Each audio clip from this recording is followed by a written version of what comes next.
Welcome back to the Bittersweet Show. You guys will be rocking the stage tonight. Yes. So we're going to get some footage of that so the audience can actually get a feel for Kin for Life. One more question I wanted to ask you, and that is, if you were to leave this earth today, what legacy would you want to leave here for other artists or just other individuals, period, as Kin for Life? Or IQ and Nora? I would say for me, like, I just hope that, you know, like I named my nephew is named after our record label.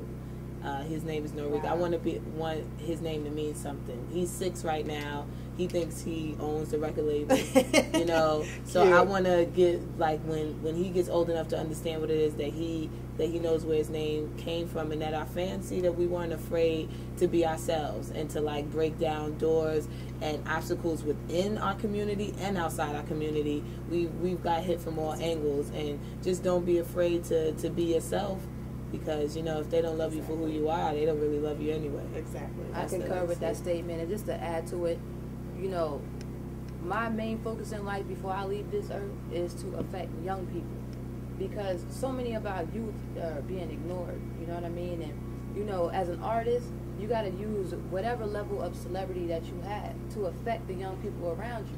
You know, I'm only in my 20s, and I see the younger people coming up behind me, and it's scary. They're not what they were. Yeah. You know what I mean? And we got to start grabbing hold of these people and developing these young people.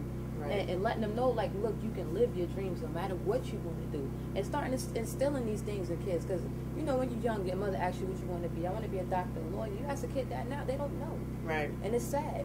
You know what I'm saying? So we need to get back in touch with our young people. And that's the legacy I want to leave. I want to affect as many young people as I can. Well, thank you. And now, I did explain to you prior to the show, this is the Bittersweet Show. So, of course, you know, life is bittersweet. And, you know, we have the little bitter that comes with the sweetness. And, of course, the bitter questions will be something that you might, you know, not want to answer, but... Now, we down to answer. Let's go. Let's get it popping. We're good, huh? And the sweet questions. That's the exciting part. Right. So let's do the sweet first, Right. and you pick first. Okay. Yes. So this will be your question. So, who did you idolize growing up? My mother. I would have to say my mom, because she taught me how to rap. My mother was into music when I was young, and at 8 years old, she sat me down at the table and helped me write 16 bars.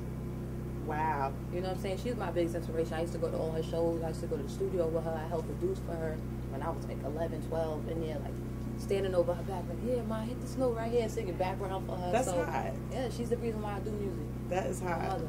That is really hot. Okay, and your sweet question is, Sweet. where did you grow up, and how many brothers and sisters do you have? I grew up in Mount Vernon, New York, a.k.a. Money Earning Mount Vernon, home of Denzel Washington, Heavy D, you know, all that good stuff. Where did he live before he went to, you know, we won't act like I saw him pulling up in front of the building a couple times in the Phantom. It's cool. And, you know, I'm from Mount Vernon, New York. I love it. Do you have any brothers and sisters? See, here's the thing. Let's see, I got a sister from my mom. Okay. You know how that goes. Right. I got a sister from my dad. But we've been a blended family since I was like 3 years old. So I got who people would consider stepbrothers and sisters. Right. Those are my brothers and sisters. So I got, let me count them down. I got 1, 2, 3, 4, 5 sisters and 1 brother. Okay. So Yes. one boy. One boy. That's And my nephew is the first like boy out of family. My sister had the first boy. Wow. Yeah. Okay. Big family. Yeah. And they're all beautiful too. Yeah, my sisters are hot. My sisters are hot. Yes, my sisters are really hot. Let me find out. They're hot, and they do not like me dating funny looking girls.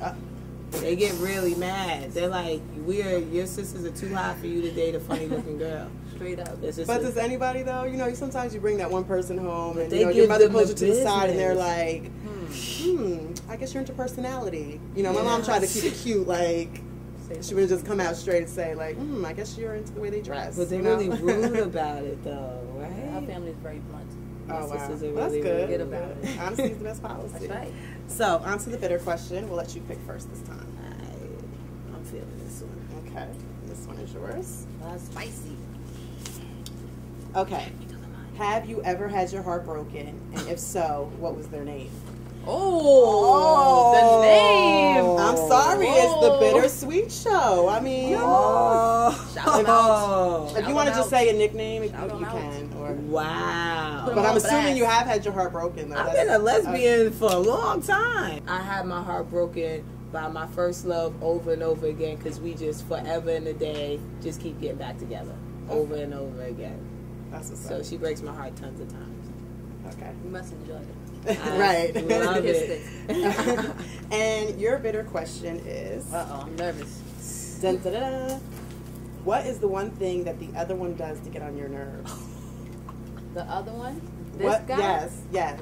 What is something that she would do to get on your All nerves? day for that one. She bothers me when I have PMS. Oh. Like, she keeps bothering me. When it gets on my nerves, because she knows that I'm not in the mood, and she'll just say like little smart, condescending bullshit to me. I do not bother Piss me her. off. I will not answer her And questions thoroughly. She won't answer me. I talk to her, she ignores me. I'm like, did you hear me? Because she's Hello? not saying. I'm like, so look, today I got ran over by a truck. She's like, okay. No, she will call me to tell me about a breakout of the swine flu. I don't care I have to about tell her that. about today's events. I can't tell her the storm is coming. She tells me I'm a forecaster, Right. that I'm a bitch. I love it. I don't want to talk She about hates that. anything that I say to her if it doesn't have anything to directly do with her. I love it. I'm a Leo. She's a Leo. I love it. So But we you guys definitely seems take- like you have a very sisterly, brotherly yeah. love, and I love it. I've known her And- since she was 11, and I've been ignoring her that long. I'm not quite sure Yes, why she used to she's kick so. me out of her That's terrible. You should get a hint by now. Seriously.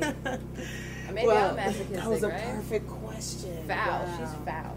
I'm But a- I love her though. I'm not. She's a Well, she's I a would good like guy to. all in all. I would like to personally, from the bottom of my heart, thank you, Nora and IQ, Thank Kin you. for Life. Thank you for Thank you coming for on my having show, the first show, the debut show, and I felt it was only right. Ladies and gentlemen, I give you the show-stopping Kin for Life. Never at the pizza shop. She called my name. I said, me? You said you? I said, how's your day? You admitted that you already knew my name. You said I was your favorite, and one day I'll be famous. That recipe she gave me, I thanked you for the love. So I handed you the flyer. I hope I see you at the club. You said, hold up, don't rush, cute, please wait. Today's not looking good, but tomorrow's looking great. She said, this is what you gotta do. Go up to the hotel room. I could meet you there.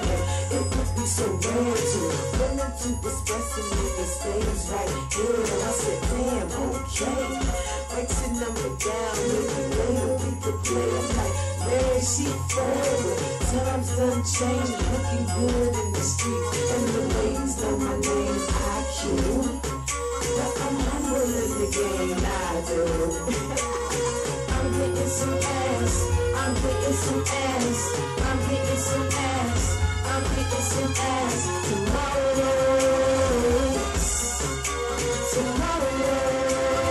Baby, wanna do me so. I'm getting some ass. I'm getting some ass. I'm getting some ass. I'm getting some ass. Tomorrow. I met this chick up down in Maine.